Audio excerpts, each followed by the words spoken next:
The Flying Spur. It started out as Bentley's tweenie, in between the GT and the Mulsanne. But a few years back, when the Mulsanne was retired, it became Cruise Flagship, sharing the GT drivetrain, but delivering the Mulsanne's presence. But this 2026 Bentley Flying Spur Speed doesn't just match the thunder of that old school Bentley. It takes it to a whole new level. Welcome to the garage. Subscribe to see the first drives of New Zealand's newest and best cars driven on New Zealand roads and New Zealand conditions.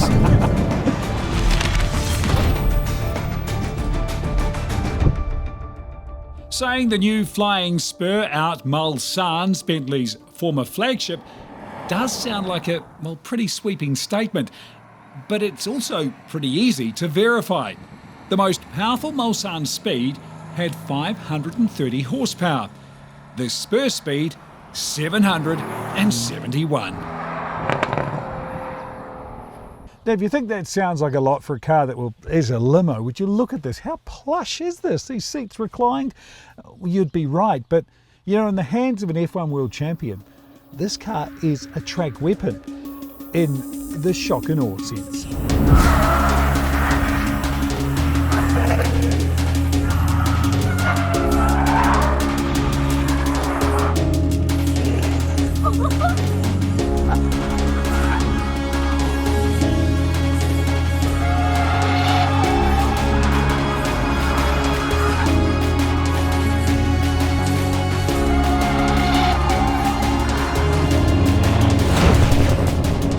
So, point proven, the Flying Spur Speed is no slouch.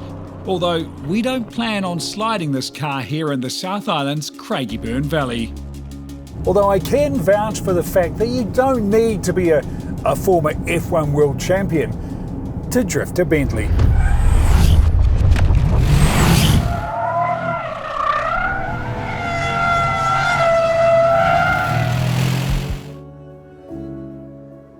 When you see the Spur in Onyx Black, a colour that uses a dash of dark blue to look even blacker, it looks almost too stately to have a wild side. But that only adds to the appeal. The grille is unique to the Speed, and so is that dark chrome bonnet strip, which is a tribute to the Flying Spurs from the 1950s. Inside, it's all luxe, of course, and in this spec it is Peak Spur. The leather split of camel and beluga, don't you love saying that? With the piano black, it looks stunning. This car has sort of multiple personalities. I want to talk about the Quiet right now because I've just gone into hybrid mode and we're currently fully electric. So this is the quietest four-door Bentley ever built. And because of that hybrid side, it's also the greenest four-door Bentley ever.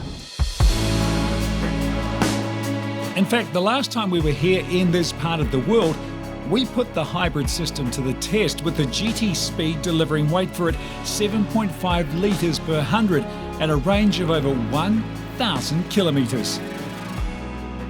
But let's talk about the coolest thing, which is probably that retractable Flying V. But it's followed in a very close second by the performance, because this is not just the most powerful, but also the fastest four-door Bentley ever built. 0 to 100 in 3.5 seconds. That's in a 2.6 tonne, 5.3 metre long car. That said though, going quick in a straight line isn't exactly rocket science. What is though, is the way they've made this car go round corners. They really have thrown everything at making this big car dance like a prima ballerina.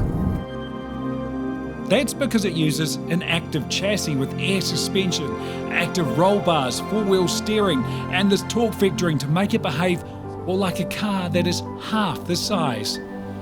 It's almost a forget the laws of physics sort of impressive.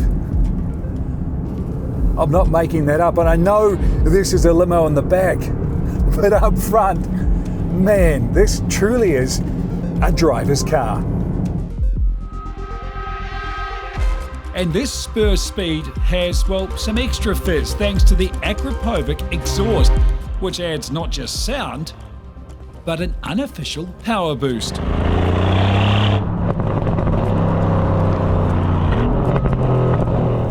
Man, I love the noise that makes. But my reckoning, that unofficial power technically makes this car, because it's the first of the Speeds to have this exhaust system, the most powerful Bentley ever to arrive in New Zealand. When the modern Spur first arrived, it was very much a four-door version of the Continental.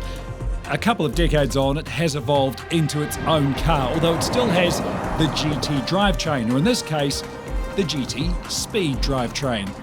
But it's its own car, and with just enough majesty to carry the Mulsanne's mantle. But it does everything much faster, it's much more powerful, it's much quieter, much greener, much better.